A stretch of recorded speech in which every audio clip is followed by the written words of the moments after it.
Ahora hablo aquí con... Ah, esto es para luego, ¿no? Esto es mejor, suena mucho mejor. Ah, muy bien.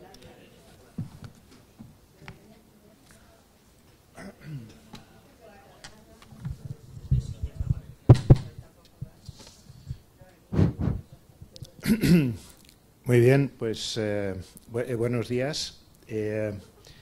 Voy a hacer una breve presentación, primero de la cátedra, que como ya sabéis, pues se encarga, digamos, del fomento de la investigación sanitaria biomédica aquí en la Comunidad Valenciana, y tenemos por norma organizar diferentes actividades que denominamos ciclos.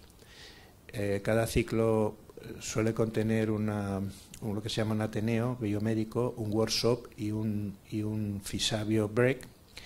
Pero aparte de estos ciclos, de vez en cuando también organizamos conferencias a cargo de, digamos, personas renombradas en el ámbito de la investigación biomédica y otros ámbitos.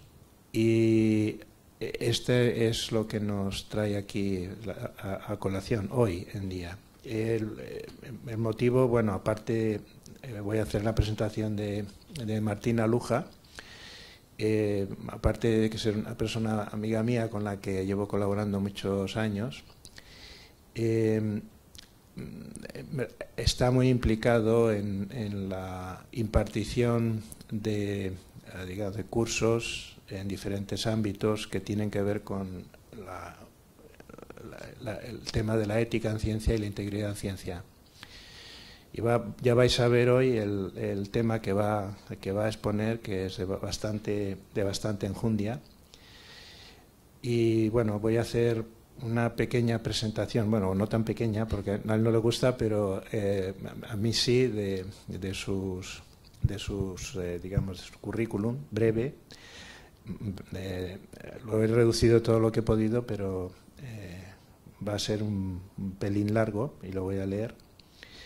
El doctor Aluja nació en Ciudad de México, estudió en el Instituto Tecnológico y de Estudios Superiores de Monterrey y en la Universidad de Cornell, obteniendo el grado de ingeniero agrónomo en el 1981.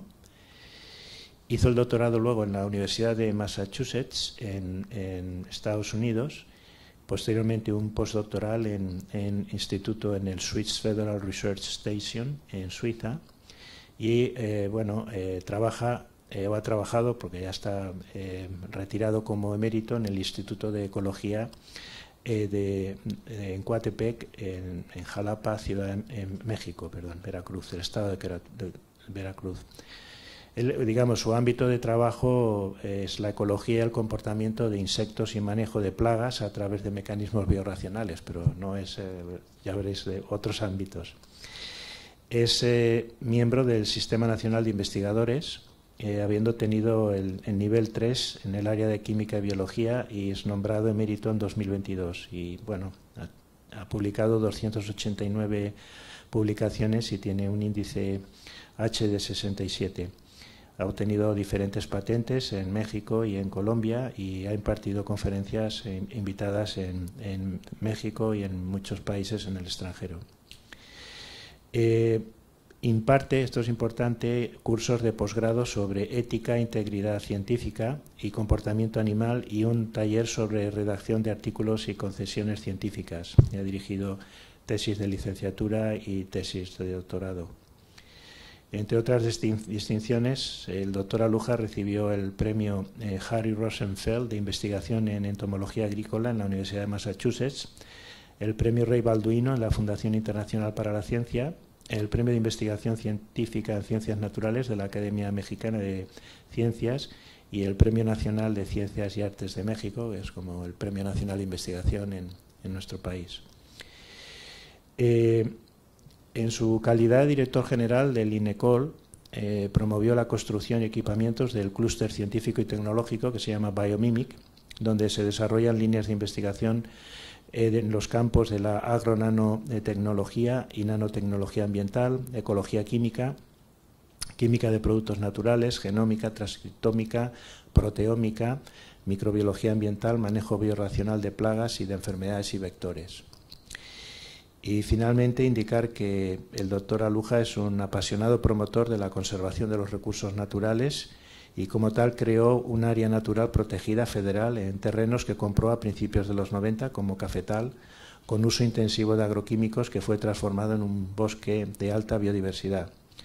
También fue un activo promotor del primer programa municipal en México de conservación de bosques para generar agua en el municipio de Coatepec, Veracruz, México, que ha sido replicado en muchos otros municipios del país y forma parte de las políticas públicas de la Secretaría del Medio Ambiente Federal. Este último en su calidad de presidente fundador de la ONG Consejo Coatepecano por un Ambiente Sano. Bueno, pues para que os hagáis una idea, pues es una persona muy renombrada, muy conocida en su ámbito profesional, pero espero también que, por lo que va a mostraros hoy en el curso, este curso, bueno, va a impartir una conferencia, realmente ha venido también a Valencia, ha dado un curso sobre esto en el instituto, en el Nilo Sisbio, un curso intensivo, lo he forzado a que fuera un curso intensivo que ha tenido muchísimo éxito y bueno, el año que viene lo va a reproducir de nuevo sobre los temas que va a presentar aquí. Muy bien, Martín, pues nada, vamos relajados, tienes una relativa audiencia, teniendo en cuenta que mañana tenemos siesta y algunos se han cogido día libre, me da la impresión. Y vamos a escucharte a ver qué nos dices. Muchas gracias. ¿Podemos? Bueno, pues muchísimas gracias, Andrés, por la generosa introducción. Y me da muchísimo gusto estar aquí. Bueno, de modo se fueron de vacaciones los que están, qué bueno que vamos a estar escuchando. Este tema es muy importante. El tema de la ética científica pues está, yo siento que explotando en nuestras manos y siento un poco la preocupación de que estamos perdiendo la batalla, ¿no? Ahorita con el tema de la inteligencia artificial y todos los temas están explotando, me preocupa mucho que estemos perdiendo el control. Entonces,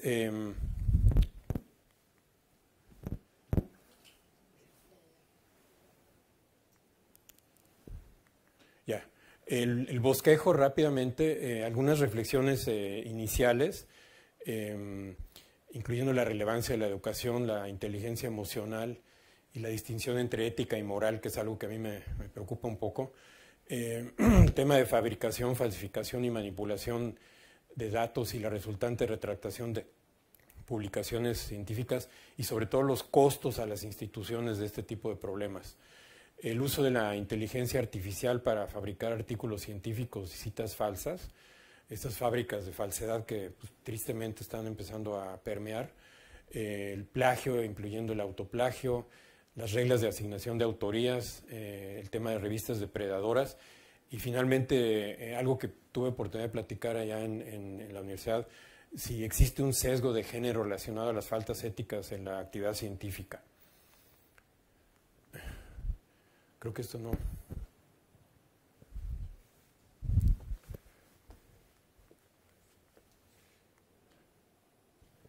funciona.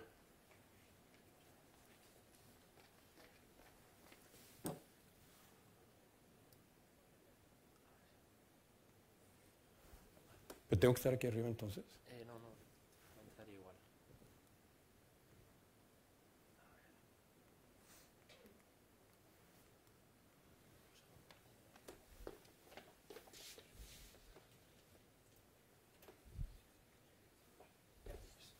¿Ya?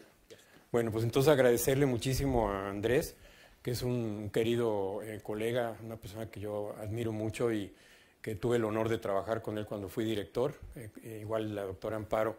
Ellos formaron parte del comité evaluador externo y fueron de lo más estricto y rigurosos posibles. Bueno, esto va a ser un caos. ¿No?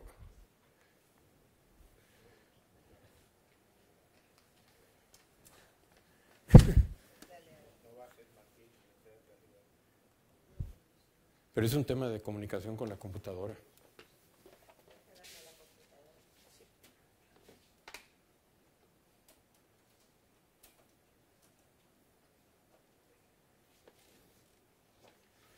¿Ya? Bueno, también quisiera reconocer a Eric, que me ha ayudado muchísimo en la presentación, y varios de los colegas del instituto que han colaborado en esta presentación y el curso de ética que acostumbro dar. Bueno, entonces vamos a empezar con algunas reflexiones iniciales. Como yo pensaba que iba a haber más estudiantes, bueno, yo les recomiendo a los alumnos esta obra en Estados Unidos, que tiene muchísimos de los temas abordados en la conferencia de hoy. Es una guía muy útil. Básicamente aborda todos los temas que menciono. Hoy va a ser una cosa muy resumida porque el curso que doy pues, es mucho más amplio y aborda muchos otros temas, pero para los alumnos esto es muy importante. Noten siempre que a lo largo de toda la conferencia pongo las comillas, dejo claro que esto no es un plagio, que es una copia de Verbatim. Es muy importante, sobre todo porque me va a estar grabada la conferencia. Este libro también lo recomiendo mucho a los estudiantes, bueno, también a los científicos, ¿no? Es un libro muy amplio, muy bien formado, que tiene un montón de artículos y capítulos muy interesantes, entonces también lo recomiendo como una lectura básica en los laboratorios.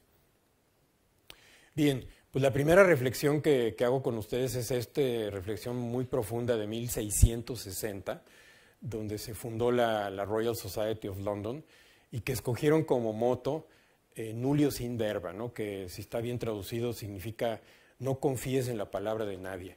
Y a mí me impactó muchísimo que una sociedad científica de tal magnitud en aquella época escoja como moto esto, ¿no? Porque es como un mensaje muy lapidario, pero tristemente yo creo que tuvieron una visión pues, visionaria, porque si vemos los problemas que estamos teniendo hoy en ciencia, pues esto es muy cierto, pero es muy triste, ¿no? Esta otra reflexión de Samuel Johnson, ¿no? De que la integridad sin conocimiento es débil e inútil, y que el conocimiento sin integridad es peligroso y espeluznante, también es una reflexión muy profunda, muy antigua, pero que hoy en día pues, estamos lamentando.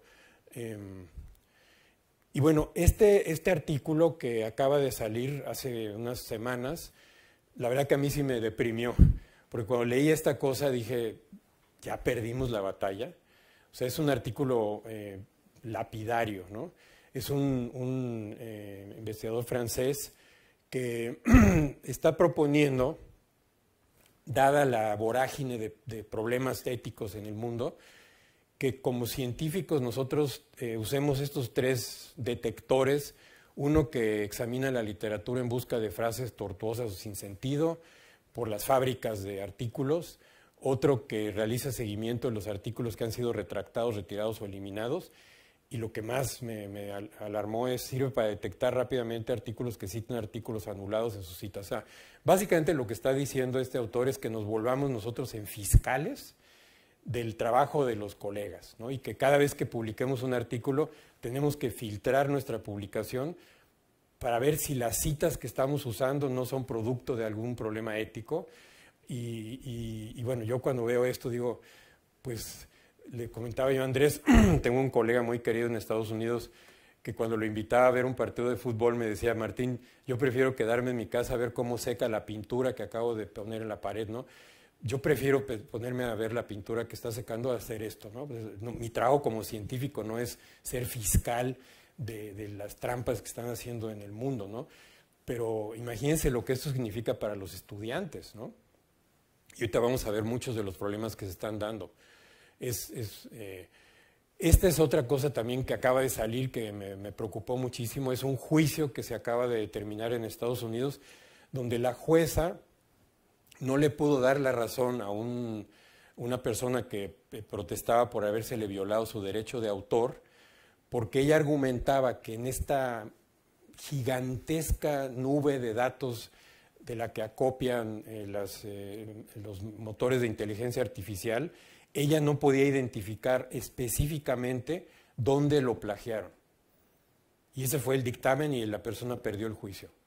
Es terrible, ¿no? Es terrible porque sí, efectivamente, los buscadores que usan inteligencia artificial pues acopian una cantidad de información inimaginable. Entonces, ¿por dónde vamos a empezar a detectar los problemas que existen en ese tipo de bases de datos, ¿no? Esto acaba de salir publicado y a mí también me puso pues, los pelos de punta, ¿no? Porque es decir, que estamos perdiendo la batalla con ese tipo de cosas. Y el problema de todo esto es que los costos de las faltas éticas, pues es la descalificación y el señalamiento tras un escándalo, pero no solamente dirigido a quien perpetúa el acto, sino también la institución, el país de origen y al gremio, ¿no? Hay un daño económico y patrimonial enorme porque se gastaron millones de euros o de dólares o de pesos en una investigación que al final termina siendo retractada.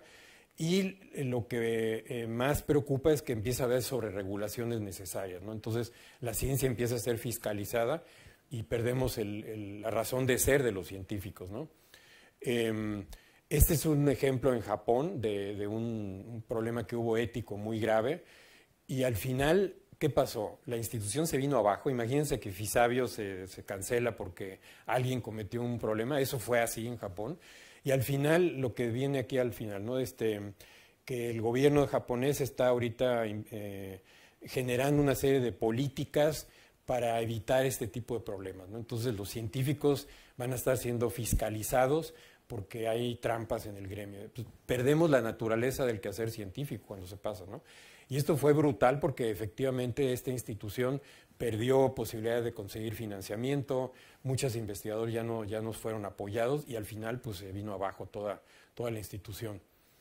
Igual esto de los artículos retractados pues está generando mucha desconfianza en la sociedad que está siendo aprovechada por personas como Trump y su secretario de salud, bueno, designado, ¿no? Que usan este tipo de información para decir que la ciencia pues no es confiable y que los científicos son una bola de corruptos y que no hay que confiar en la ciencia, ¿no? Ese es el costo real de todo este tipo de problemas. Por eso es importante que pues, la gente joven y también los no tan jóvenes pues limpiemos este mecanismo, ¿no? Perdón. Entonces, otro de los problemas es que los fraudes que llegan al escándalo, como algunos que vamos a ver, no son tan dañinos como la suma de las malas prácticas habituales que no están tipificadas y que se presentan en el día a día en todas las instituciones. Esto hace muchísimo daño porque son cosas que se están dando, que no están tipificadas como éticamente graves, pero que no son correctas y que se van sumando. Entonces, Peter Drucker, y es muy sabio lo que dice, que toda organización tiene que estar preparada para abandonar todo lo que hace. Y yo estoy muy de acuerdo con esto. Yo creo que el quehacer científico ha llegado al momento, esa es la opinión personal que yo tengo, donde tenemos que realmente hacer una reflexión profunda y ver si no tenemos que reconfigurar la casa, porque los problemas que estamos teniendo pienso que nos están empezando a rebasar. Esta microbióloga holandesa, después de todos los problemas de retractación, etcétera, dice, tenemos que bajar el ritmo de publicaciones. Y yo estoy de acuerdo con ella. Yo creo que esta vorágine de presión donde la gente entra en una dinámica de publicar, nos está llevando a este tipo de situaciones. Y yo creo que sí es importante que los mecanismos de evaluación sean repensados porque están llevando a situaciones muy delicadas. Vamos a ver varios ejemplos, ¿no? Ese es un trabajo que a mí me impactó, que lo acabo de bajar, está todo entrecomillado, otra vez es una cita verbatim, de un grupo en Santiago Compostela que analiza, después de una larga serie de entrevistas, la situación en España en este momento. Y yo me quedé muy impactado porque la conclusión es de que hay un número de cerca de 80% de personas que reconocen conocer faltas éticas o haber cometido faltas éticas, o sea, el 80%, a mí se me hizo impactante, ¿no? Y que el tipo de falta ética más común es la autoría falsa, o sea, la autoría injustificada. Y ahorita vamos a ver este tema más en detalle, ¿no? Ese es un trabajo, pues, se ve que es muy serio y que a mí me puso pues, realmente a pensar mucho lo que está pasando. Aquí tiene un diagrama donde habla, pues, por ejemplo, de las presiones del financiador, afiliaciones falsas. Ahorita vamos a ver, hoy en la mañana leí en El País un artículo también tremendo, ¿no? Donde muchos investigadores en Estados Unidos, en España, en muchos otros países, prestan su afiliación a Arabia Saudita porque el jeque allá había prometido que iba a generar 3 universidades de vanguardia, y entonces, con tal de inflar la nómina, estas personas se prestaron a facilitar su asignación y usaron las fábricas de citas y de artículos falsos para generar un esquema ficticio, ¿no? Es algo impactante, ¿no? Y aquí viene reflejado en las afiliaciones falsas, la autoría falsa, donde pues, el 33 dice que es frecuente y el 39 dice que es muy frecuente, falsificación de currículum, manipulación de datos, fabricación, etcétera, ¿no? Esto es una cita literal, por eso la pongo entre comillas, de este artículo. Entonces, yo lo que pienso es que sí tenemos que empezar a cambiar la forma de educar a los jóvenes. Es un punto de inflexión, pienso que estamos en este momento. Cuando yo estaba plenamente en el mundo de la cirugía, algunas personas hicieron un comentario muy agradable para un médico, que es decir, medicina, la profesión más importante del mundo. Y yo recuerdo que decía, no, es la educación. Se me quedaron un poco sorprendidos y dije, pero ¿cómo es posible? Digo, sí, porque tú con la cirugía puedes cambiar un hecho puntual. La patología, tumor, lo extirpas, bien. Pero es que con la educación puedes cambiar una vida. La figura de un profesor que además anhele ser maestro. El profesor enseña una asignatura, el maestro además da claves para vivir. Y todos sabemos la diferencia de tener un profesor y tener un maestro. Entonces, un maestro es una persona que está dispuesta a acompañarte en tu proceso de descubrimiento. Todos sabemos la enorme diferencia que marca cuando haces frente a un desafío, sentirte acompañado o sentirte solo. No tiene nada que ver. Incluso biológicamente se sabe. Por ejemplo, si yo estoy haciendo frente a un desafío y tengo miedo, se activa el eje del estrés con una gran liberación de cortisol. Si ante ese mismo desafío me siento acompañado, se libera una hormona de la que llevo muchos años hablando, que es la oxitocina. La oxitocina corta el eje del estrés. Entonces, la figura de un maestro es importantísima. A ver si de una vez por todas nos damos cuenta de la importancia que tiene la educación. ¿Cuántas personas no han mejorado su vida porque encontraron a alguien que tocó su futuro? Es una reflexión muy profunda y creo que estamos en ese momento, ¿no? O sea, los que somos profesores, ojalá todos podamos llegar a ser maestros, ¿no? Tenemos un rol fundamental, ¿no? Ahorita, bueno, yo he estado leyendo los diarios, diario compro 3 o 4 diarios para medio entender la realidad, porque cada quien dice su verdad, ¿no?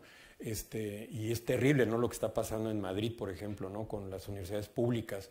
Esto yo siento que es otra vez una crisis, ¿no? De que de alguna manera la sociedad no está entendiendo que la educación es fundamental y que en este sentido de la ética, pues doblemente importante, ¿no? Entonces, estas, por ejemplo, son algunas de las aptitudes que se piden hoy en día. Cuando doy este curso con los estudiantes se quedan así como patidifusos y me dicen, ¿qué es eso, no?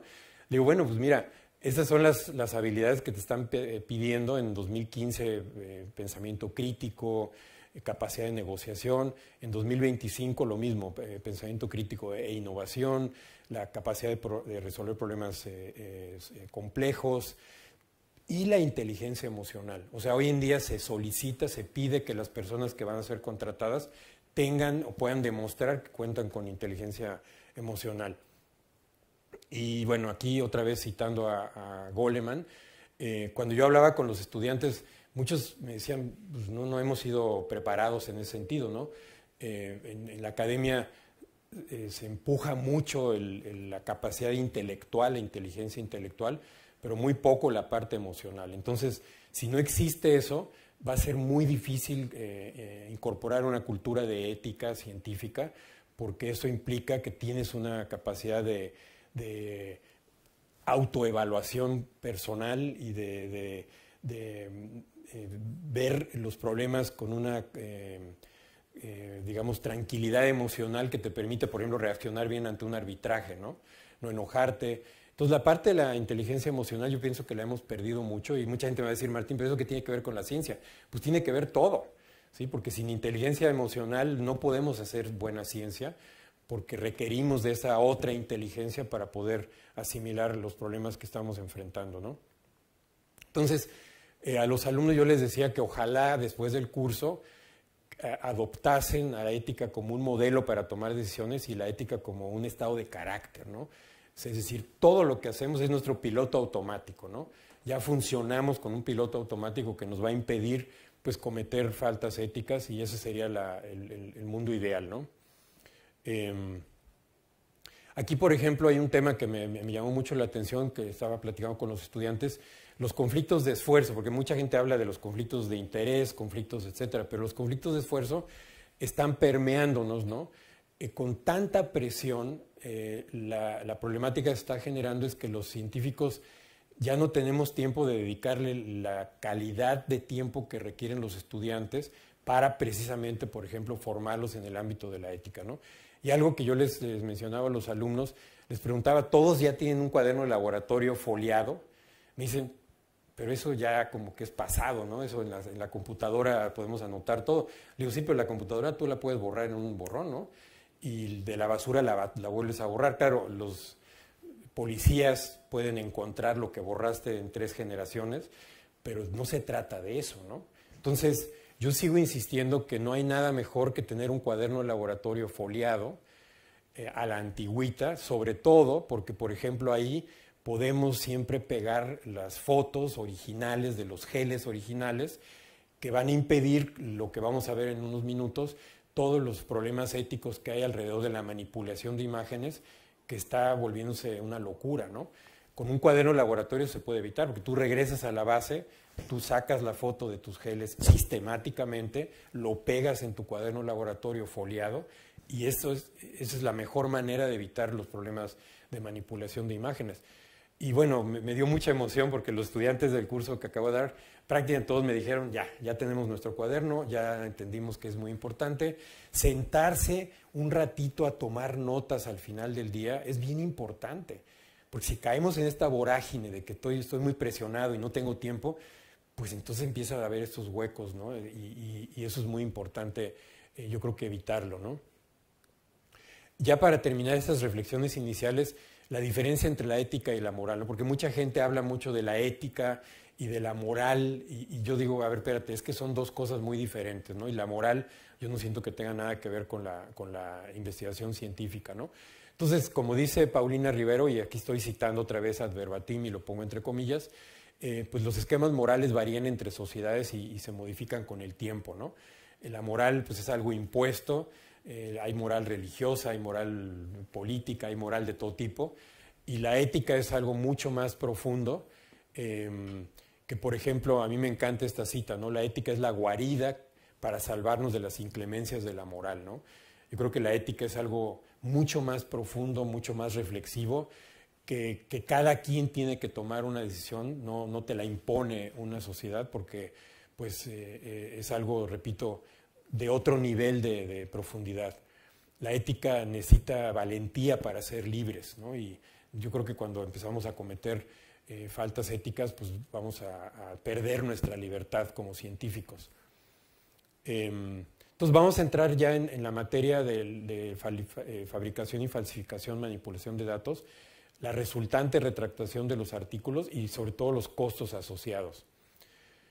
Este es un caso paradigmático, ¿no? El cráneo de Piltdown, donde un grupo de investigación pues juntaron una mandíbula de orangután, un diente de un mono y un cráneo de un homínido y dijeron que habían encontrado el eslabón perdido. Y eso es gravísimo, ¿no? Porque de ahí resultó que muchas líneas de investigación siguieron esta línea de pensamiento, muchos estudiantes formularon sus protocolos de investigación de tesis siguiendo esta línea de pensamiento cuando esto era un fraude, era algo inventado, ¿sí? Y el costo que hubo fue tremendo en su momento, ¿no?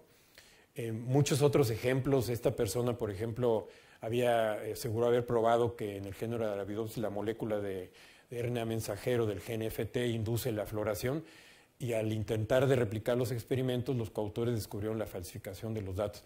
Aquí lo preocupante es cómo los coautores no detectaron esto antes de publicar, o sea, por qué fue después del hecho, ¿no? Y esto trae otra vez un problema que en el curso abordé, la dinámica de colaboración y lo complejo que es ponerse de acuerdo en una colaboración, sobre todo en materia de ética, ¿no? Este otro caso también de 2006, donde esta persona hablaba de que la aspirina y el ibuprofeno ayudaban a prevenir ciertos tipos de cáncer, y bueno, después reconoció haber inventado datos, una muestra ficticia de 908 personas, ¿no?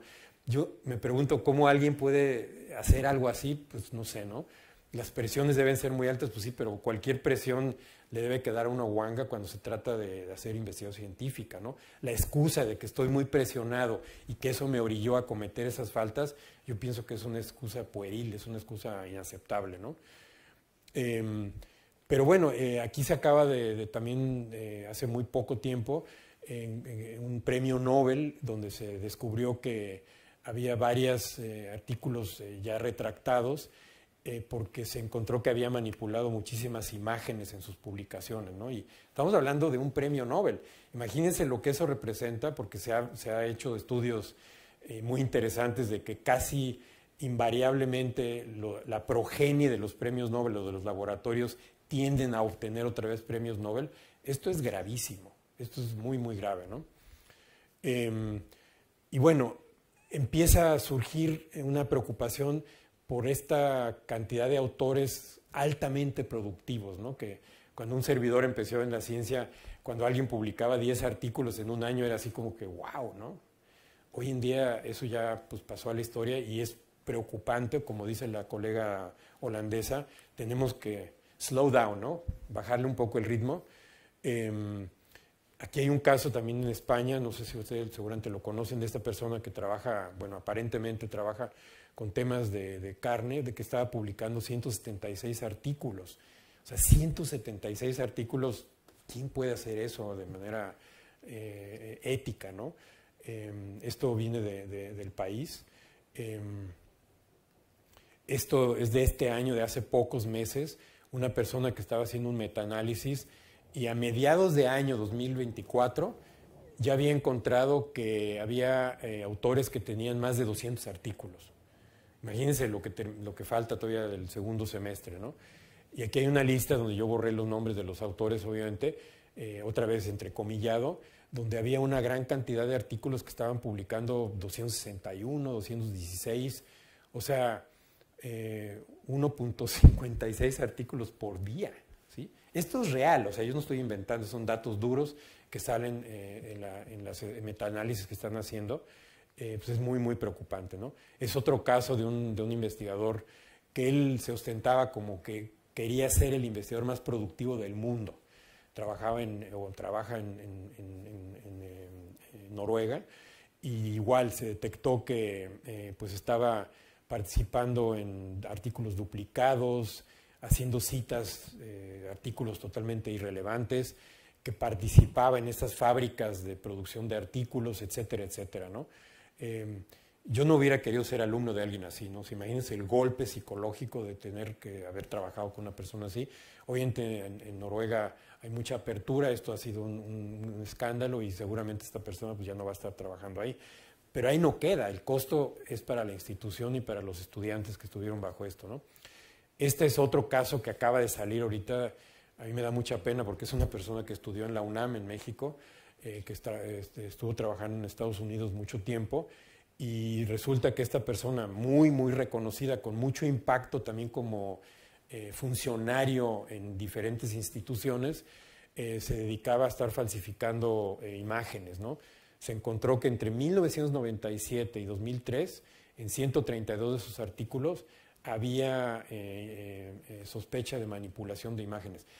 Pueden darse el impacto que esto tiene sobre la carrera científica de las personas que trabajaron en este laboratorio. Es brutal, es brutal. Aquí hay algunos ejemplos de la manera como estaba manipulando. Y lo que más me preocupa de esto, y sobre todo pues deprime un poco, ¿no? Que estamos hablando de salud humana, ¿no? De gente que pone su esperanza en el gremio académico para resolver problemas de salud humana y de repente se encuentra que la gente estuvo inventando la información y manipulando las imágenes con tal de crecer en su carrera científica. Pues obviamente esas personas no tuvieron al maestro del video, ¿no? Que le dijeron, a ver, la ética va por encima de todo, ¿no? Aquí tenemos varios ejemplos de varias revistas donde pues se eliminan o se inventan bandas, se desaparecen o se resaltan cosas que no son. O sea, este es un problema tremendo y la inteligencia artificial está permitiendo que esto salga de control, porque con inteligencia artificial manipular una imagen es facilísimo, ¿sí? Es muy, muy fácil. Y bueno, yo lo uso mucho en el curso. Esto es una imagen de un albañil que está construyendo algo así, y yo le digo, a ver, esta casa se va a caer. Ustedes han visto lo que pasó en Turquía, lo que pasó en Italia, lo que ha pasado en México, edificios completos que se desploman con un temblor. Hay costos a la trampa, ¿no? Y hacer algo así en ciencia, pues implica que eso se puede venir para abajo. Y si yo escucho, y voy a ser muy precavido, escucho lo que oigo de ciertos sectores, digamos, políticos, y de que acaban de decir otra vez que la evolución no existe, yo me pongo a temblar, ¿no? Porque digo, madre, o sea, esa es la imagen que se está llevando la sociedad de los científicos, y eso se está llevando al Senado de un país muy respetable, del que yo también formo parte, porque yo también tengo pasaporte español. A mí me indigna profundamente, ¿no? Pero ese es el costo, o sea, es el costo de lo que está pasando, ¿no? Bueno, el tema de las retractaciones, que tiene mucho que ver con esto, ¿no? Aquí hay un trabajo de Fang, donde él determina, después de haber estudiado 2047 artículos en el área biomédica, que solamente en el 21% de los casos los arrepentimientos fueron atribuibles a error, es decir, que la mayoría fueron intencionales. Este es otro artículo de Steen, donde él habla de la hipótesis del fraude deliberado, que se trata de un cálculo para engañar bien pensado, ¿no?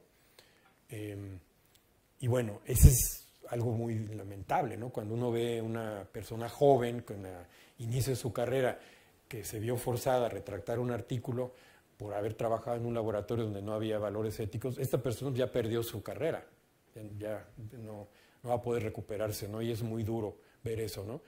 Pero si uno ve las estadísticas del año pasado y creciendo, estamos hablando de que hubo más de 10,000 retractaciones.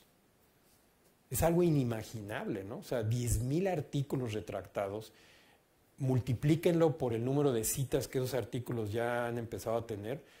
Gente joven que está usando estos artículos como base para hacer sus protocolos de investigación, pues yo creo que sí estamos en una crisis, ¿no? Y bueno, aquí empiezan los problemas, porque a mí me preocupa mucho que se estigmaticen los países, ¿no? Pero bueno, aquí en este metaanálisis de Van Orden, otra vez citando entrecomillado todo, Arabia Saudita tuvo el mayor índice de retracción, y por el artículo que leí hoy en El País, pues tiene sentido, ¿no? Porque este jeque quiso generar un boom en Arabia Saudita de universidades, pues comprando eso, ¿no? Y uno no puede comprar la ciencia, ¿no? Bueno, la gente se prestó tristemente a eso y pues ahorita están siendo pillados en eso, ¿no? Este es un programa que sirve para ver si un trabajo que yo estoy citando no fue retractado, ¿no? Pero yo regreso otra vez, si los estudiantes y nosotros mismos vamos a tener que dedicar tiempo a estar inspeccionando la literatura, yo creo que algo ya perdimos, ¿no? O mucho ya perdimos. El tema de la inteligencia artificial pues está generando cada vez más y más problemas, porque aunque ustedes no lo crean, existen ya fábricas de citas y fábricas de artículos falsos. O sea, por un pago la gente recibe un artículo generado. Y cuando uno ve estas estadísticas, y otra vez lo hago con enorme cuidado y respeto, pero si uno ve que de las 10 instituciones más productivas, 8 son chinas y universidades que pues, no son como muy conocidas, pues uno empieza a preocuparse, ¿no? Porque Harvard está en segundo lugar, la Universidad de Toronto en octavo, pero todo lo demás es de China. Y lo grave de esto es que uno no puede empezar a decir que los chinos son tramposos, porque eso es gravísimo, ¿sí? Eso no debe pasar, ¿no? Y no debemos caer en ese tipo de cosas, ¿no? Pero cuando uno ve estas estadísticas, pues empieza uno a preocupar muchísimo, ¿no? Entonces, pues hay artículos que hablan ya de las fábricas de artículos, ¿no? Donde se paga porque alguien le produzca un artículo. Aquí pues tenemos varios ejemplos de una gráfica original, y la misma gráfica se empieza a replicar, porque la inteligencia artificial pues agarra de todos lados y conjunta un artículo, ¿no? Inventado. Aquí, por ejemplo, es un artículo también de la prensa ya, donde se habla de que estas fábricas están pues multiplicándose, ¿no? Y eso es lo que la gente lee, la sociedad que lee. Bueno, Andrés se ríe mucho, ¿no? Porque yo leo todavía los periódicos en papel, me cuesta todavía esa transición, pero al menos trato de leerlos y trato de generarme una impresión leyendo varios. Pero si hoy todo viene ya a través del teléfono y del internet, pues ya estas cosas pues perdemos el control sobre lo que está pasando. Y aquí, por ejemplo, pueden ver que se puede pagar entre 180 euros hasta 5.000 euros, dependiendo si quieres ser primer autor o no. Y esto se cuela. O sea, en el curso les doy ejemplos de una persona que me envió a publicar a 300 diferentes revistas el mismo artículo, y en 80 se lo aceptaron. ¿Dónde están los controles? Y varias de esas eran revistas de una reputación muy establecida, ¿sí? Entonces, pues si tenemos esta vorágine de publicaciones y no la paramos a tiempo, esto es lo que va a empezar a pasar, ¿no? Cuando un servidor empezó con la gran ilusión, que afortunadamente no he perdido, de que la ciencia es para que tú descubras lo que es tu entorno y la ciencia es para avanzar el conocimiento, esto no existía, ¿no? El tema del mercado negro de citas. Cuando uno lee esto dice, ¿pero cómo? Pues sí existe un mercado negro de citas donde la gente infla la cantidad de citas que se aparecen en Google Scholar, por ejemplo, a través de estas fábricas que producen estas citas, ¿no? Y bueno, aquí también otra vez con el total respeto, yo estoy citando una fuente publicada, entonces no estoy haciendo ningún juicio de valor, porque es muy importante que eso quede claro, pero aquí también aparentemente hubo un problema con una persona que experto en inteligencia artificial, que escribió, por ejemplo, 4 párrafos y se citó a sí mismo 100 veces, luego se encontró que esta persona exigía que sus colaboradores lo citaran, ¿no? Y lo que a mí me preocupó muchísimo es que aparentemente esta persona pues es rector de una de las universidades más respetables pues en el mundo, ¿no? Porque Salamanca es una de las universidades más antiguas que hay en el planeta Tierra. Y la pregunta que yo me hago es, ¿cómo alguien así puede llegar a tener una función como tal sin que la sociedad reaccione, la sociedad científica, ¿no? Yo le comentaba a Andrés que me impactó mucho en Corea ayer una mujer que se le plantó a un policía con una ametralladora y le dijo, no te da vergüenza lo que estás haciendo, ¿no? Y que en 6 horas lograron que esa persona que hizo este decreto lo retirara. La presión social fue tremenda, ¿no? Aquí no ha habido la presión necesaria para que estas cosas se controlen, ¿no? Bueno, veamos rápido lo del plagio y el autoplagio. Citando a Juan Pablo Guerra, obviamente toda la ciencia está basada en un antecedente, ¿no? O sea, el pensar que alguien inventó el hilo negro pues es imposible, ¿no? Entonces, obviamente tenemos que citar el trabajo previo, ¿no? Uno de los problemas que yo veo ahorita es que los buscadores de literatura pues siempre buscan lo más reciente y no se van a las fuentes originales, y eso es muy grave, ¿no? Yo pienso que los estudiantes tendrían que buscar a los pioneros en los diferentes campos, pero bueno, entonces nadie descubre nada desde cero. Y aquí hay una clasificación que viene de este artículo que habla del plagio intencional y el plagio no intencional. Y bueno, toda una serie de tipos de plagio, plagio mosaico, por ejemplo, plagio de fuente secundaria, ¿no? Que es algo que yo también a los alumnos les insisto mucho, que nunca citen un trabajo que no han leído en original, no agarren una cita de una cita porque se perpetúan errores que pueden ser muy, muy graves, ¿no? Plagio de fuentes inválidas, que eso es lo que hablábamos, de artículos retractados que estamos incluso plagiando, ¿no? Entonces se multiplica el problema, el parafraseo sin usar comillas, etcétera, etcétera. Hay toda una clasificación de plagios. Y hay un montón de programas que le ayudan a uno a detectar eso. Yo sinceramente cuando estaba platicando con este colega que tengo en Estados Unidos, nosotros un día en ton de broma dijimos vamos a checar nuestras introducciones porque ya nos empieza a fallar la memoria, ¿no? Y entonces, pues yo creo que es útil usar estos programas porque alguien que publica a lo largo de su vida a veces tiende a repetir las mismas cosas sin la intención de autoplagiarse. Pero a veces, y yo he caído en ese error de que uno escribe tan parecido, que lo que escribí hace 10 años lo volví a presentar escrito de otra manera, y esas cosas ayudan muchísimo a hacerlo, ¿no?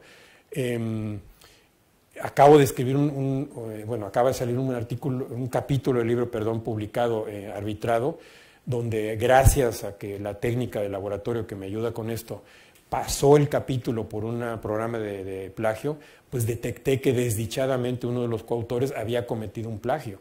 Lo logramos limpiar, la persona estaba muy apenada, no se había dado cuenta, pero bueno, afortunadamente lo detectamos, ¿no? Y si no, pues hubiera sido muy penoso tenerme que retractar. Entonces lo limpiamos completamente. La ventaja es que ya existen herramientas para eso, ¿no? Este es, por ejemplo, Grammarly. Uno mete el artículo y la ventaja de esto es que uno le detecta en dónde está la fuente que uno supuestamente está plagiando, ¿no? Entonces ayuda muchísimo. El tema con los estudiantes que a mí me preocupa un poco es que como ellos crecieron ya en el mundo del Internet, muchos estudiantes me argumentan que lo que está en el Internet es de acceso público, que yo no tengo por qué estar citando la fuente. Le digo, pero no es tu idea, ¿no? Aunque sea un WhatsApp, pon que viene de una fuente de un WhatsApp y ponlo entre comillas como algo que no es tuyo. Pero entonces regresamos al tema de que es tan grande la cantidad de información que se puede bajar hoy en día que la gente pues puede hacerse pato con eso, ¿no? Y estos programas pues sí lo detectan. Hay un artículo muy padre de Over que habla sobre ciertas reglas para evitar el plagio y el autoplagio, ¿no? Que yo creo que es muy útil para todo el mundo, ¿no? Y siempre al final, pues, pedir permiso, ¿no? O sea, en mi experiencia a mí nadie me ha negado permiso de usar una fuente o de usar una imagen para poderla reproducir en un capítulo de libro, por ejemplo, cuando uno lo hace de manera correcta, ¿no? Entonces ya existen algunas reglas. Claro, aquí la regla fundamental es escribe en tus propias palabras.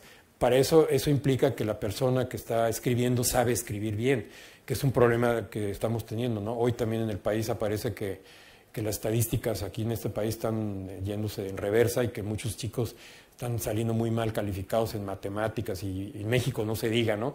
México ya ni aparece en las listas, ¿no? Entonces, si a los jóvenes no les enseñamos a escribir, pues luego va a ser muy difícil que escriban buenos artículos científicos, ¿no? Bueno, entonces el tema de reglas de asignación, ya estamos en la recta final. En este Research Council del United Kingdom, ¿no? Ya se considera una práctica punible el hecho de aparecer como un autor cuando no está justificado. En Perú incluso ya empieza a haber multas y costos, que es lo que a uno le preocupa, ¿no? Cuando el Estado se mete en la academia y empieza a multar a la gente que comete este tipo de cosas, ¿no? Pero allá ya hay una multa enorme y además la persona que es cachada participando como autor no justificado, pues sale del sistema, digamos, del CSIC o del CONACYT mexicano, como se llame aquí en España, ¿no? Y regreso al artículo que les citaba de aquí de Santiago Compostela, ¿no? De que la falta ética más común era la autoría injustificada. Y bueno, yo siempre le digo a los alumnos que no hay que hacerse bolas con esto, ¿no? No es algo tan complicado. La única justificación para ser autor de un trabajo es el aporte intelectual, es lo único, no hay otra, ¿sí? Este es un artículo de Coates, ¿no? Todas las personas que aparecen como autores han hecho una contribución independiente y material a la publicación, ¿no? Entonces, estos asuntos de que no seas gacho, pues yo te presté los binoculares. Por cierto, esta imagen me la generó ayer Eric por inteligencia artificial. Y aquí estamos citando, la imagen fue generada por el modelo de lenguaje Gemini usando IA. no estoy plagiando, estoy citando. Pero no sé si esto les espeluzna, ¿no? Esta imagen la generó Eric. Estaba yo platicando, eran como la 1 de la madrugada en aquí ya era más temprano. Le dije, oye, como la imagen que tenía, no encontramos la fuente original y yo no quería cometer un plagio, me dice, bueno, en 2 minutos me manda la imagen y dice, ya la generé. ¿Pero cómo que la generaste? Sí, por inteligencia artificial. O sea, es espeluznante el asunto, ¿no? Bueno, el hecho de que también te permití usar el cromatógrafo y que por eso voy a ser autor, tampoco, ¿no? No está justificado. Rápidamente, ¿no? Si alguien contribuye a los análisis estadísticos, si alguien hace un análisis bioinformático, obviamente es un aporte intelectual, pero si alguien te ayuda a perfeccionar la redacción del inglés, pues no es un aporte intelectual, ¿no? Entonces, alguien que porque aportó a redactar mejor el artículo en inglés, pues no puede aparecer como autor. Este tema de altruismo recíproco, ¿no? Hoy por ti, mañana por mí, tampoco, ¿no? Que desgraciadamente se da mucho por esas presiones que las personas sufren en sus diferentes instituciones, ¿no? Entonces, afortunadamente ya muchas revistas piden que uno enliste cuáles fueron los aportes de los diferentes autores, pero claramente que pidan si hubo un aporte intelectual, todavía en estas listas yo no lo encuentro. Y es algo que hay que mejorar, ¿no, Andrés? Tú como editor, yo creo que hay que pedir, ¿aportó intelectualmente, sí o no? Y pues como la gente dice la verdad, pues hay que ponerlo, ¿no? Por ejemplo, conceptualizar el trabajo, pues es un aporte intelectual muy importante, ¿no? La adquisición de recursos, pues no es un aporte intelectual necesariamente académico, ¿no? El escribir el artículo original, etcétera. Entonces esas cosas pues ya se están resolviendo, pero la cantidad de autorías injustificadas que siguen apareciendo en la literatura y que están creciendo, yo creo que es una plaga. Y bueno, y permitirle a ChatGPT que te escriba tu artículo, pues tampoco. Pero no sé si ustedes ya han encontrado publicaciones donde se pone a ChatGPT como coautor del artículo. ¿Se han encontrado eso o no? Es increíble, yo sí lo he encontrado y el coautor del artículo es ChatGPT. Pues, ¿cómo está eso, no? Entonces, pues hay estudiantes que me dicen, pero ¿cuál es el problema, Martín? Le digo, pues el problema es que entonces ¿dónde está tu aporte intelectual? Si la tarea la hiciste con ChatGPT, yo no me voy a poner como tu profesor a revisar si esto lo hiciste por ChatGPT, porque entonces pierde el sentido común de la docencia, ¿no? Si yo voy a desconfiar del alumno, porque el alumno de entrada me va a hacer trampa haciendo uso de la inteligencia artificial, pues yo mejor me retiro como profesor. No tiene ningún sentido, ¿no? Entonces, pues es algo unético, ¿no? Esto es, por ejemplo, un ejercicio que hizo Eric también. Le pidió que escribiera un artículo sobre moscas de la fruta y, bueno, afortunadamente nos dimos rápidamente cuenta que, bueno, habla de Drosophila, que no es una mosca verdadera, mosca de la fruta, habla de ambientes urbanos. O sea, todavía tienen muchos defectos estos programas, pero se han ido perfeccionando al grado que hoy en día ustedes le pueden pedir y hagan el ejercicio, que le escriban un ensayo sobre un tema y es increíble la perfección de ese ensayo sobre ese tema, ¿sí? Bueno, entonces, pues este tema de que todos los autores tienen que enviar un correo electrónico justificando que sí leyeron el contenido y que están conscientes que son coautores, a mucha gente le da flojera hacerlo, pero pues es muy importante, ¿no? Porque se da el caso de que de repente alguien aparece en un artículo y dice, oye, pero yo nunca lo leí, ¿no? Andrés me contaba que en la revista, una de las revistas que él edita, eso pasa, ¿no? Que un autor le escribió, oiga, señor editor, yo aparezco en este trabajo, pero yo nunca leí el artículo, retire mi nombre del artículo.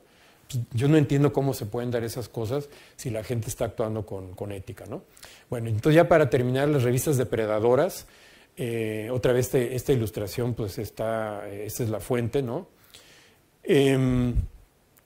Y viene mucha cita por la era de las revistas de acceso abierto, que en principio yo pienso que fue una muy buena idea, porque efectivamente si yo estoy en el Himalaya, yo puedo bajar en mi celular un artículo que acaba de salir hace 2 minutos. Eso es, pues yo creo que es muy útil. Y que una persona que en un lugar muy remoto pueda acceder a una revista o un artículo y que sea un acceso libre, pues me parece un avance en cuanto a la difusión del conocimiento. El problema es que se hace un switch y ahora los autores asumen el costo de las publicaciones, ¿no?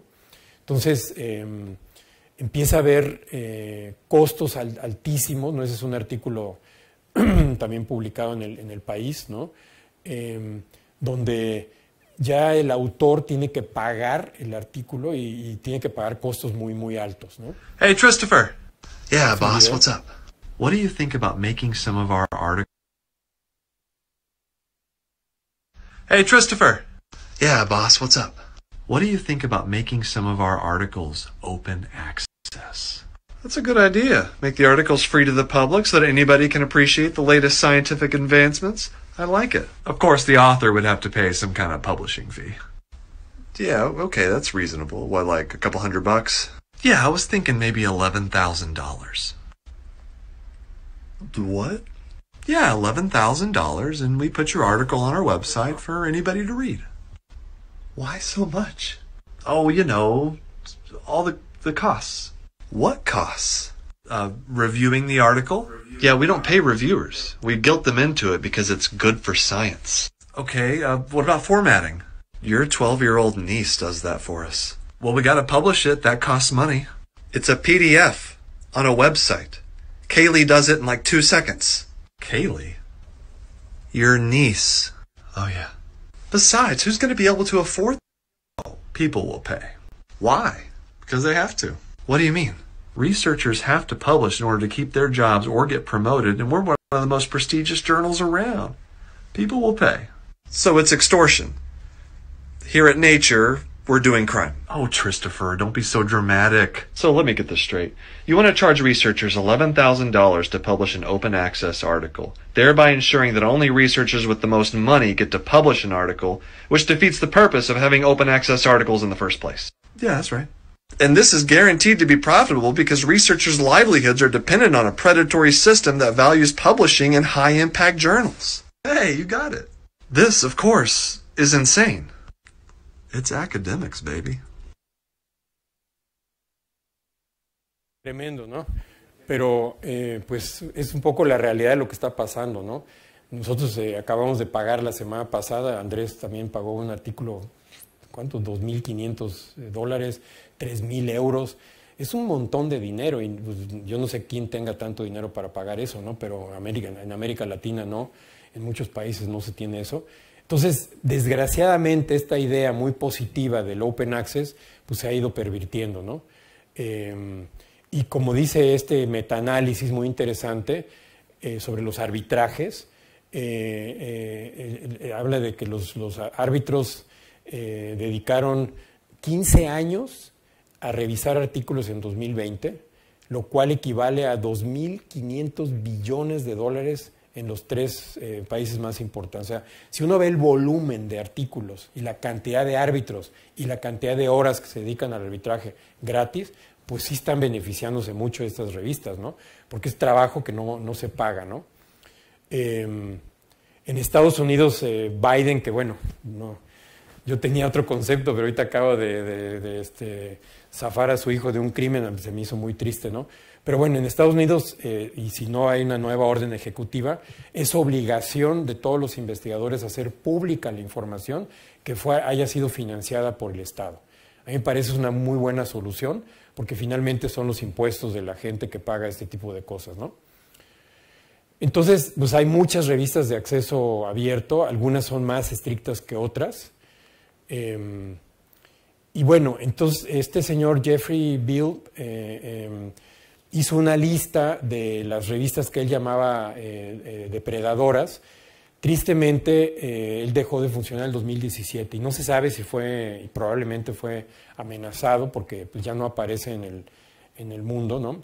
¿Y qué es lo que era una revista depredadora? Hubo una ronda de editores, de 43 editores de 10 países, se sentaron a reflexionar y bueno, definieron una revista depredadora como entidades que priorizan el interés personal a expensas de la academia y que se caracterizan por proporcionar información falsa o sesgada de las mejores prácticas editoriales. Entonces hay una definición muy concreta de lo que es una revista depredadora. Y bueno, desgraciadamente, pues empieza a haber estas banderas rojas. Seguramente todos ustedes lo están viviendo, ¿no? Se reciben invitaciones muy halagadoras de todo tipo y la computadora está invadida de todas las mañanas de decenas de estas revistas. Y la pregunta que me hago yo cuando veo eso, dice, ¿pero quién en su sano juicio publica en eso? Pues desgraciadamente hay gente que lo hace. Errores ortográficos, sitios web de muy mala calidad, o sea, no voy a entrar en tantos detalles. Hablan, por ejemplo, de que se van a enviar artículos incluso hasta por email en una velocidad muy grande, pero muchas de estas revistas ya empiezan a aparecer en listas negras, así como hay listas blancas donde uno puede revisar si su revista es honorable, ¿no? Que otra vez para mí es un poco triste. Hay también listas negras donde uno puede revisar si esta revista ya fue discontinuada de ciertas bases de datos, ¿no? Esta de Jeffrey Beall, desgraciadamente, pues no ha sido actualizada, ¿no? Y es preocupante eso, ¿no? Y bueno, aquí están algunas de las invitaciones, ¿no? Un servidor trabaja con insectos y me están invitando a escribir un artículo en antropología y arqueología, ¿no? Pero bueno, ayer otra vez me estaba yo divirtiendo, la cantidad de cosas que uno recibe es impresionante, ¿no?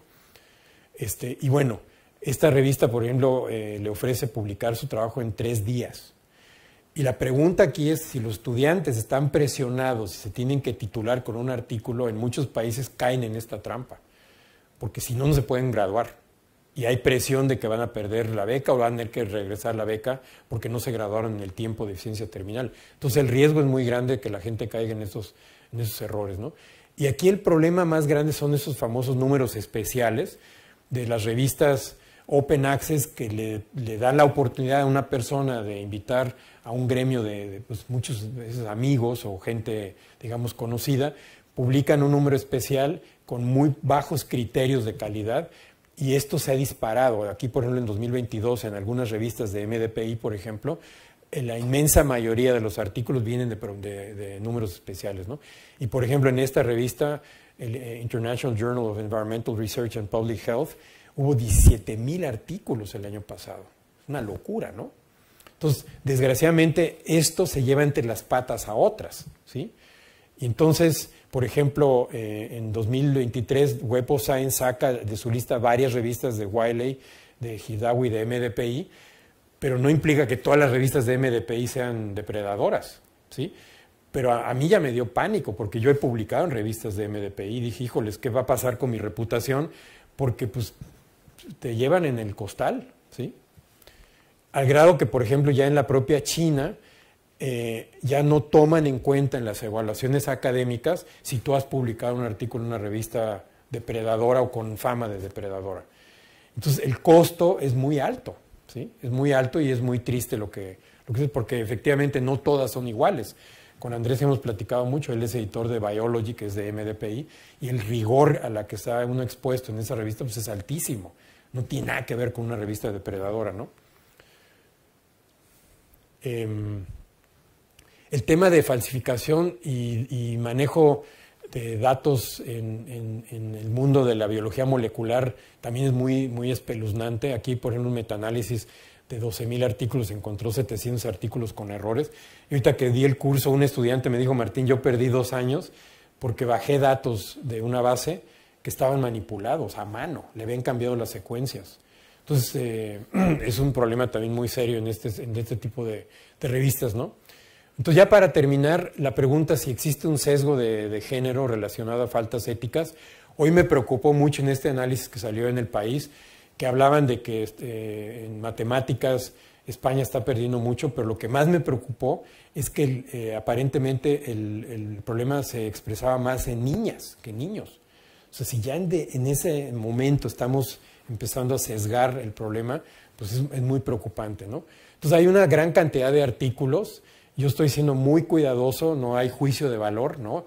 Porque obviamente en muchos de estos casos lo que yo he visto es que no están adecuando las estadísticas al número de investigadores o investigadoras que hay, que todavía sigue habiendo más investigadores varones que investigadoras mujeres, ¿no? Entonces, pero en general este análisis, por ejemplo, dice que el 65% de todos los casos de fraude fueron cometidos por varones, En este otro, aquí se hizo un análisis más minucioso de que si eras primero o último autor, pero igual la estadística era parecida, 27, 23% de los casos eran mujeres, los demás eran varones.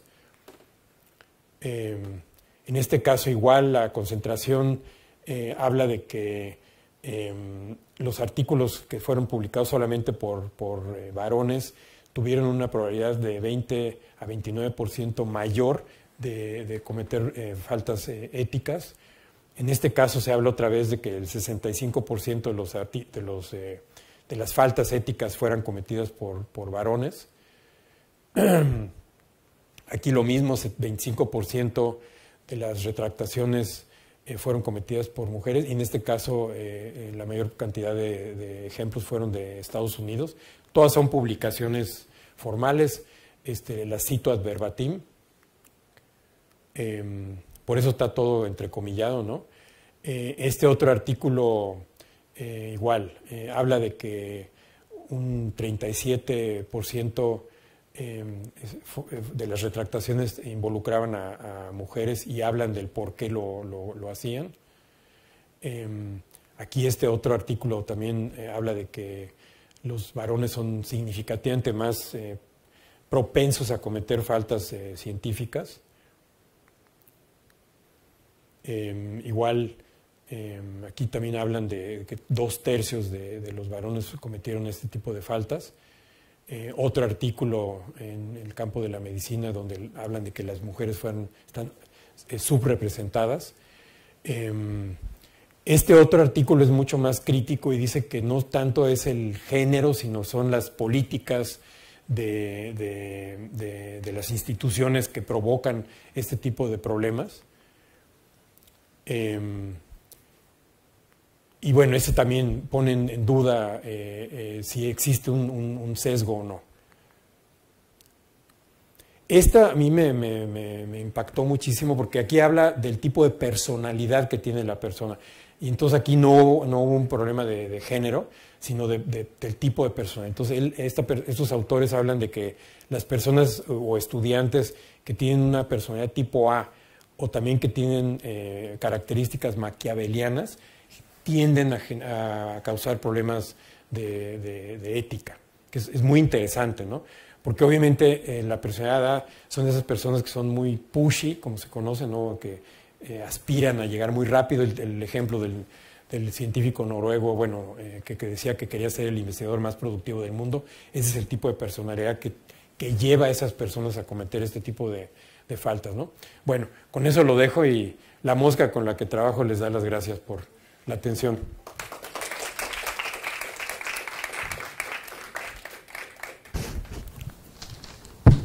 Obviamente, como les decía, es un tema mucho más ancho, pero bueno, muy bien, poco tiempo. Nada, muy bien, muchas gracias. Te has ajustado muy bien al tiempo y vamos a iniciar una ronda de preguntas, cuestiones que queráis formular. Bueno, yo tengo unas cuantas, si quieres. ¿Alguna pregunta? ¿Una cuestión? Sí.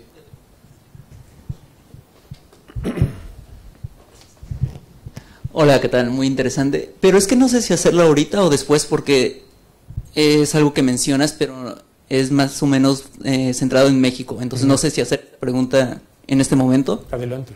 Bueno, respecto a la política, porque vino un nuevo gobierno que es Morena, que es izquierda, que no habíamos tenido en México, y es cierto que se han hecho muchos recortes a CONACYT, que es del Consejo que apoya la ciencia, y quería saber tu opinión de hacia dónde va la ciencia en México con este cambio que está haciendo y que ahora ya no es CONACYT, ahora se le agregó la H y todo esto.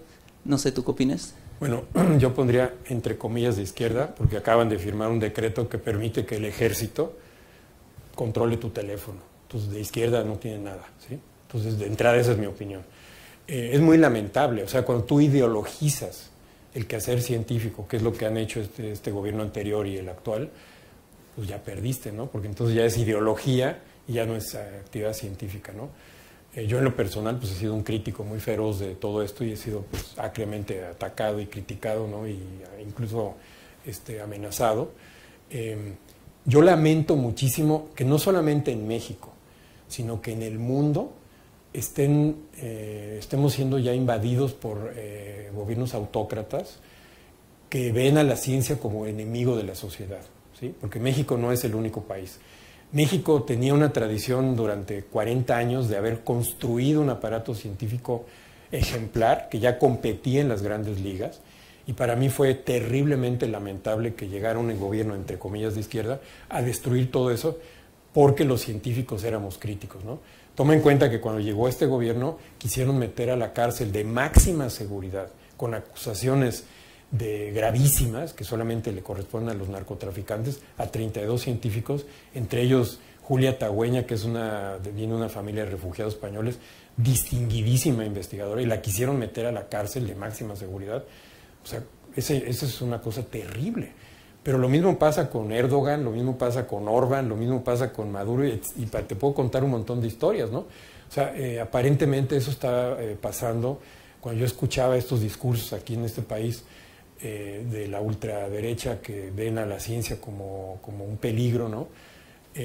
Yo pienso que por eso tenemos que empezar a reflexionar como comunidad científica y empezar a acercarnos más a la sociedad para explicarles realmente el valor de lo que hacemos, ¿no? Porque pues aquí ya no importa que si es de izquierda o derecha, yo no veo diferencia, ¿no? Están atacando al aparato científico porque son opiniones críticas que no le convienen a la ideología en turno. Y aquí la ética tiene mucho que ver, porque yo le escribí, por ejemplo, una carta al lunático que tuvimos como presidente y le dije, oiga señor, usted para empezar está mezclando las peras con las manzanas porque habla de moral, ¿no? Pero el señor cometió atrocidades tremendas acusando a los científicos de corruptos, de derecha, de que éramos neoliberales y no sé cuánto, ¿no? Cuando tú haces eso desde el poder, generas en la sociedad una animadversión hacia los científicos que nos ven a nosotros como corruptos porque creen en eso, y es muy delicado. Entonces, yo le hacía ver a esta persona que por favor no mezclara la ética con la moral, citando a Paulina Rivero, ¿no? Y recriminándole, por ejemplo, el hecho de que estuviera haciendo todo este tipo de cosas, ¿no? Entonces, pues, pero sí insisto, no es un tema único de México, ¿eh? Ya. Es un tema mundial. Ok, gracias. Sí. Ay, perdón. Hola, muchas gracias por la charla, es espectacular. Y, a ver, más un comentario. Y nosotros estamos habituados, cuando pensamos en ciencias, yo tengo que tenerlo todo claro y tengo que estar seguro, porque si digo algo que es una mentira, se me cae el mundo de la vergüenza, vamos, me moriría. Pero claro, nos encontramos con que cuando hablamos con la gente de a pie, ahora nos encontramos, noto como si nos dicen, pero ¿quién eres tú para decir lo que estás diciendo? Es que yo he hecho cálculos, yo tengo números. Y dice, ya, pero mi opinión tú no la puedes contrastar, porque es mi opinión y tengo yo derecho a mantener mi opinión. Ya digo, los números no cuadran, ya, esto da igual. Y esto es algo que lo veo que pasa a menudo. Hace años, recuerdo cuando yo saqué el doctorado, el grado, no el doctorado, el grado, la vecina de abajo me decía, ahora yo tengo que darte de usted porque tú eres un doctor y tienes una palabra que es distinta. Ahora esto ya ni existe. No sé. Pues mira, es muy valioso lo que dices, porque igual la gente cuando me dice, a ver, es que ustedes tienen la última verdad. No, le digo. Nosotros aplicamos rigurosamente el método científico. Y después de aplicar rigurosamente el método científico, que implica que otra persona en otro laboratorio puede replicar eso y encontrar lo mismo o no, esa es, entre comillas, la verdad en ese momento, ¿no? Porque además la ciencia va avanzando, tienes mejores herramientas y vas, digamos, creciendo en el conocimiento que tienes, ¿no? Entonces, desdichadamente, por lo que le decía al colega, ¿no? Si la imagen de la sociedad es manipulada para pensar que nosotros inventamos información, por ejemplo en el caso de las vacunas, que se nos acusó de eso, pues la sociedad nos empieza a atacar como enemigos. Y lo que tenemos que hacer es regresar otra vez a hacer un esfuerzo como gremio, ¿no? Uno, para arraigar los valores éticos, ¿no? Y otro, para que la sociedad entienda que nosotros usamos rigurosamente el método científico y que no inventamos lo que decimos, ¿no? Que estamos siempre basados en un procedimiento muy riguroso. Tristemente, como les mostré ahorita en la plática muy superficial, si hay tantos problemas, ¿no?, de todo lo que les estuve mencionando, que violan esa ética del aplicar el método científico con rigor, pues imagínate la imagen que estamos empezando a generar. Y eso a mí me alarma. Yo por eso yo sí digo que es un momento de reflexionar y de decir, a ver, parémosle un ratito, ¿no? Bajémosle. Incluso ahorita yo me tomé un sabático para eso, ¿no? Para como que, ¿no?, despresurizarte, porque no tiene sentido donde estamos moviéndonos, ¿no?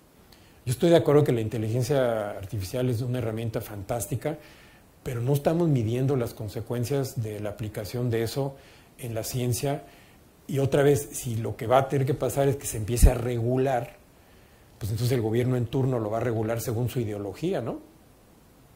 Y entonces ya perdimos la batalla, ¿no? Entonces esa es un poco la reflexión que yo quiero compartir con todos ustedes, ¿no? Y sobre todo con la gente joven, que son las que van a seguir en este ambiente, y que logremos que adopten esto como la ética, como piloto automático, ¿no? Pero tienes toda la razón. ¿Sí?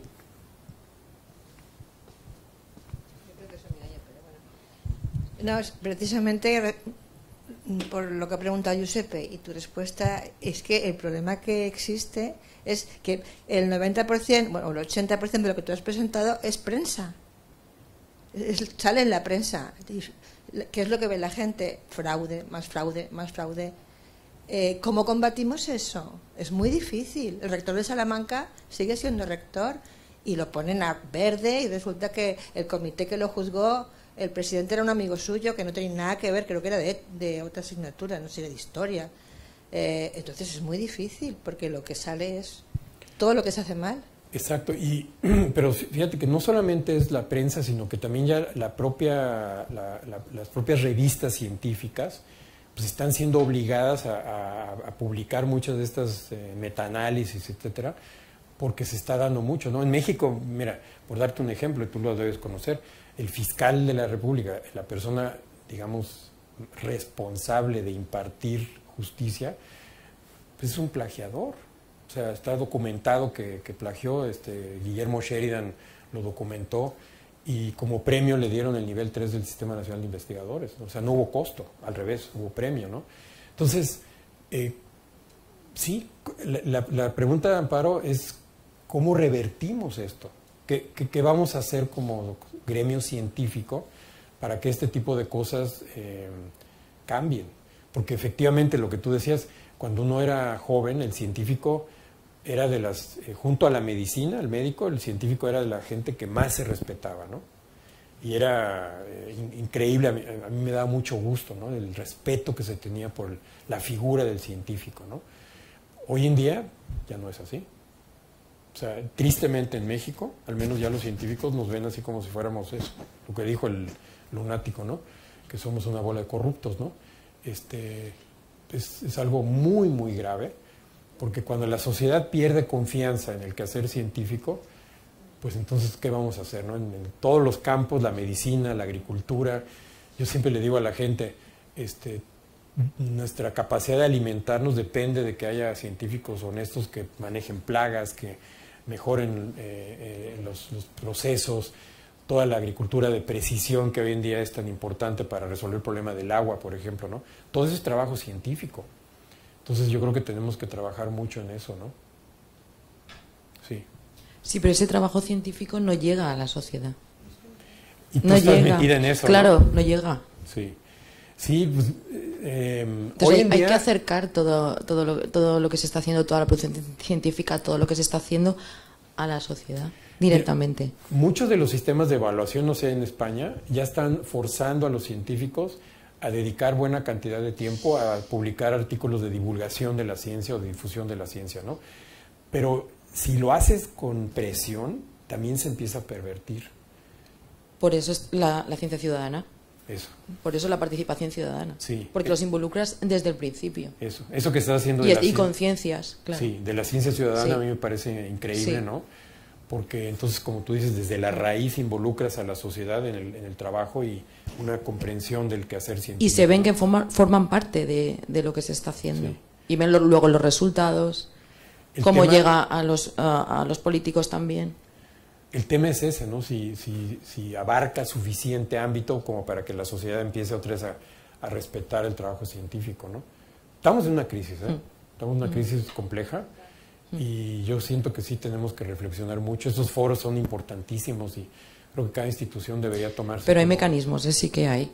Sí los hay. Ciencia abierta es que la participación ciudadana está dentro de la ciencia abierta, es otro paraguas. Sí, estoy de acuerdo contigo, totalmente. Es una manera de blindar. ¿Una cuestión más? Yo tengo muchas que podría formular, pero por poner un granito de esperanza, porque efectivamente en relación, por ejemplo, con la enorme cantidad de producción científica que va creciendo de una manera brutal, con todo el saco de lo que hay en esa producción, que como has indicado, mucho de ello es una producción nefasta en muchos sentidos, pero bueno, ciertamente es consecuencia también de que la producción científica está aumentando de una manera espeluznante. Quiero decir que aunque la cantidad de casos de falseamiento, trabajos científicos que son falsos o que se pueden retractar, a lo mejor no son tantos comparados con los que pudiéramos imaginar en el pasado, porque la producción que se hace, digamos, iba a decir de buena ciencia, sigue siendo mucha. Es decir, no lo digo por digamos, poner de manifiesto que no tengamos un problema, porque yo creo que la problemática está muy bien expuesta, pero es ver si desde la propia ciencia pues tenemos algún tipo de mecanismo, o sea, para subvertir todo esto, en el sentido de que es verdad que mucho de lo que se está produciendo es auténtica basura. Imagínate tú con todo esto de las retractaciones, pero bueno, eso al fin y al cabo no va a quedar, no va a tener trascendencia. De alguna manera el propio sistema, la propia ciencia tiene un mecanismo para depurar todo eso, y iba a decir que con el paso del tiempo, aunque lleva razón, pues hay unos costos asociados enormes, ¿no? Instituciones que se vienen abajo, carreras profesionales que se vienen abajo, todo esto sí, pero es por pensar si, digamos, la ciencia tiene aún capacidad para la ciencia como institución, ¿no? de promover el conocimiento, allá retomando digamos, cuando se construyó por Galileo y por Newton, pues aún tiene sus mecanismos de preservación, porque es que si no, o sea, tenemos un panorama realmente... Pero fíjate, Andrés, yo creo que lo que dices es muy importante, y que esos metaanálisis tienen que tener esa precaución de que en proporción al número total de artículos publicados, 10.000, como tú dices, puede ser un número muy pequeño. Exacto, y estoy de acuerdo contigo. Ahora, ahorita por el tiempo no lo pude presentar, pero hay ejemplos de 20 y tantos artículos retractados que ya tenían 680.000 citas. O sea, 22 artículos, 680. O sea, ese es el problema, ¿sí? Y entonces frenar eso hasta que tú lo regulas y echas para atrás. Muchos lugares en países, por ejemplo, de América Latina y América Central, de aquí a que se den cuenta que eso así fue, ya pasó mucho tiempo, ¿no? Entonces, sí estoy de acuerdo. No se trata de generar un escenario apocalíptico, porque no. Sí estoy de acuerdo que la ciencia sigue teniendo mecanismos de regulación muy importantes. Dos temas, ¿no? Uno es por eso cuando hablaba del tema de género también hay que tener mucho cuidado, porque hay mayor cantidad todavía de varones que de mujeres, ¿no? Y lo más importante, Andrés, es evitar que esto siga cayendo en manos de gente que divulgue la parte negativa. Ajá. Que pareciera que es el hobby mundial ahorita. Todo lo negativo siempre sale y lo positivo no.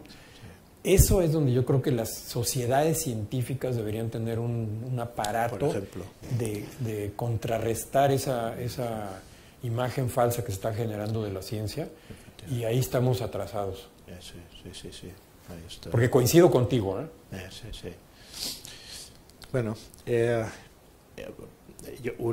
yo enseño, una de las asignaturas que enseño es una asignatura materia práctica a los estudiantes de primero de carrera, y es del grupo PLOS y es PLOS One, y efectivamente refiero por lo de la publicación en abierto. A mí me espeluzna saber que esa revista, igual que muchas otras, y está reputada, pues publica del orden de 16.000, 17.000 artículos al año. O sea, y es un grupo editorial, todo el grupo PLOS, que es de los primeros que publica en abierto, cada una de sus revistas tienen ese orden de publicaciones.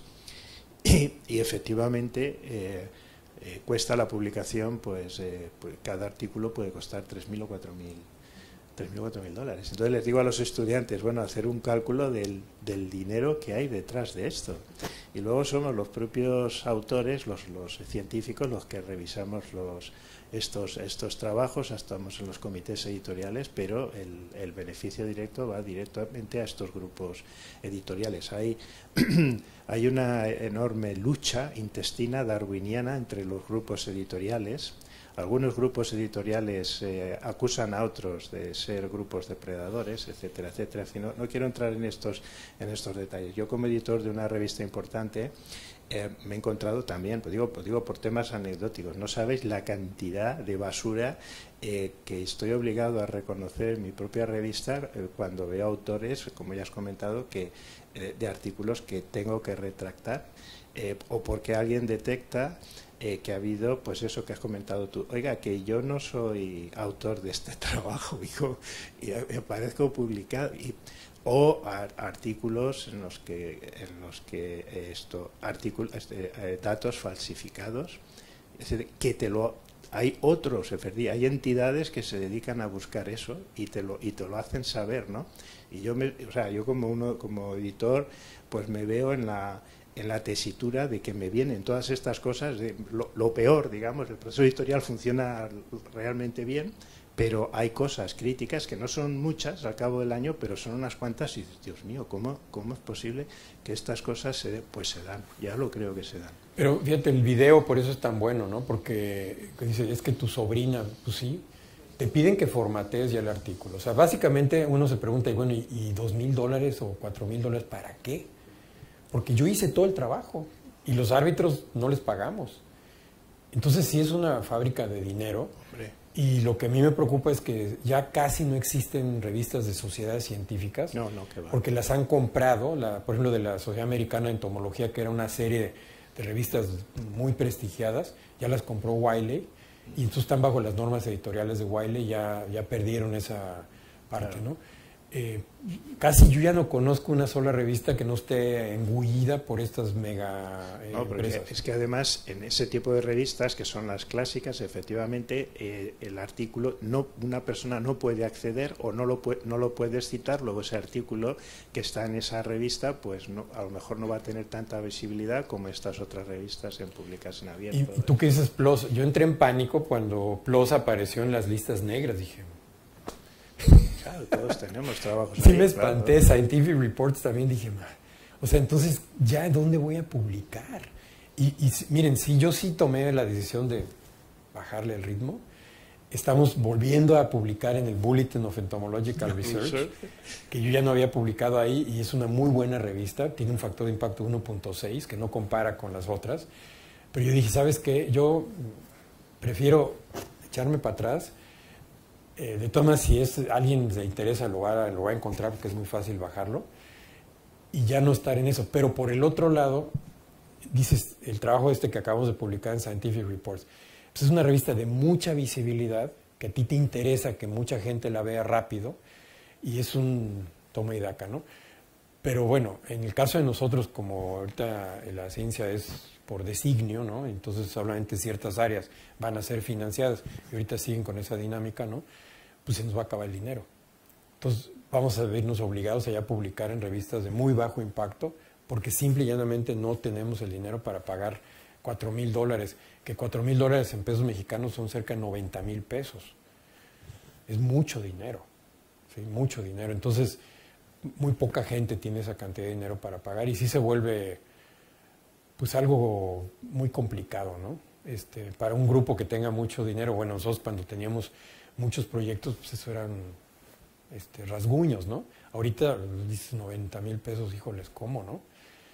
Pero luego por el otro lado también ahí está la otra parte, Andrés, de que con estas filosofías dogmáticas, ¿no? En México empezaron a protestar de que el español era un idioma impuesto y el inglés también, y entonces le dije, bueno, pues entonces vas a publicar en Totonaca o en Tarasco, porque pues sí, entonces si te vas a ir a la raíz del problema, pues entonces publica en TENEC, y en TENEC lo van a leer 20 personas, porque son las únicas que leen y hablan ese idioma. Pero eso sería lo honesto, ¿no? Porque todos los demás idiomas son impuestos. Es absurdo cuando la ideología empieza a dominar eso, ¿no? Pero yo he estado en eventos, y en un evento que me impresionó mucho en la Universidad Autónoma de Yucatán, que tú conoces, era un foro muy grande, había mucha gente, y un profesor se paró y me dijo, a ver, ¿cuál es el problema de que plagien? Yo le digo a mis alumnos que plagien. Dije, ¿pero cómo, profesor? No, es que eso es el capitalismo. Y dije, imagínate, yo le dije, a ver, señor, no, o sea, nada que ver con el capitalismo, ni con el socialismo, ni con nada. Es un tema de honestidad. Si la idea no es suya, cite la fuente y dígale al alumno que haga lo mismo. Pues imagínate, si en la universidad, y estaba el rector presente, si ese es el mensaje que están mandando los maestros, o bueno, los pseudo maestros, que un maestro así no es maestro, dices, estamos perdidos, ¿no? Porque, pues sí, yo pienso que la ética y regreso a los buscadores, ¿no, Andrés? De que a mí me frustra mucho que en muchas revistas incluso ya no te permiten citar un artículo de 1950. A mí me ha pasado, es que la literatura es muy vieja. Pues esa es la buena literatura, señor, perdón. Yo me he peleado con los editores, digo, o sea, si usted no me va a permitir citar esa fuente que es la verdaderamente original, yo retiro mi trabajo. Y me han dejado. Pero oye, qué locura, ¿no? Como si la ciencia de los años 50 ya no es válida. Pues no, ¿cómo no? Eso no es cierto. Y los jóvenes están muy acostumbrados a estar nomás usando lo más reciente. Y a mí me preocupa mucho eso, ¿no? Porque es faltarle al respeto a científicos de mucho peso que hicieron contribuciones seminales, que gracias a esas contribuciones hoy en día tenemos lo que tenemos, ¿no? Claro. Muy bien. Como veis, da para mucha discusión. Esta pincelada que nos ha mostrado hoy Martín forma parte de un curso más amplio y suscita la posibilidad de muchos temas de discusión en relación con la ciencia y su estado actual y su futuro. O sea que reflejando además, como has mostrado, pues un problema que es real y que tiene múltiples vías de reflexión y bueno, que yo creo que efectivamente es muy importante que los que se inician en el campo de la ciencia pues sean conscientes desde el principio y que lleven cuaderno de laboratorio. Eso iba a decir, que otra vez, porque saben que el cuaderno de laboratorio es increíble.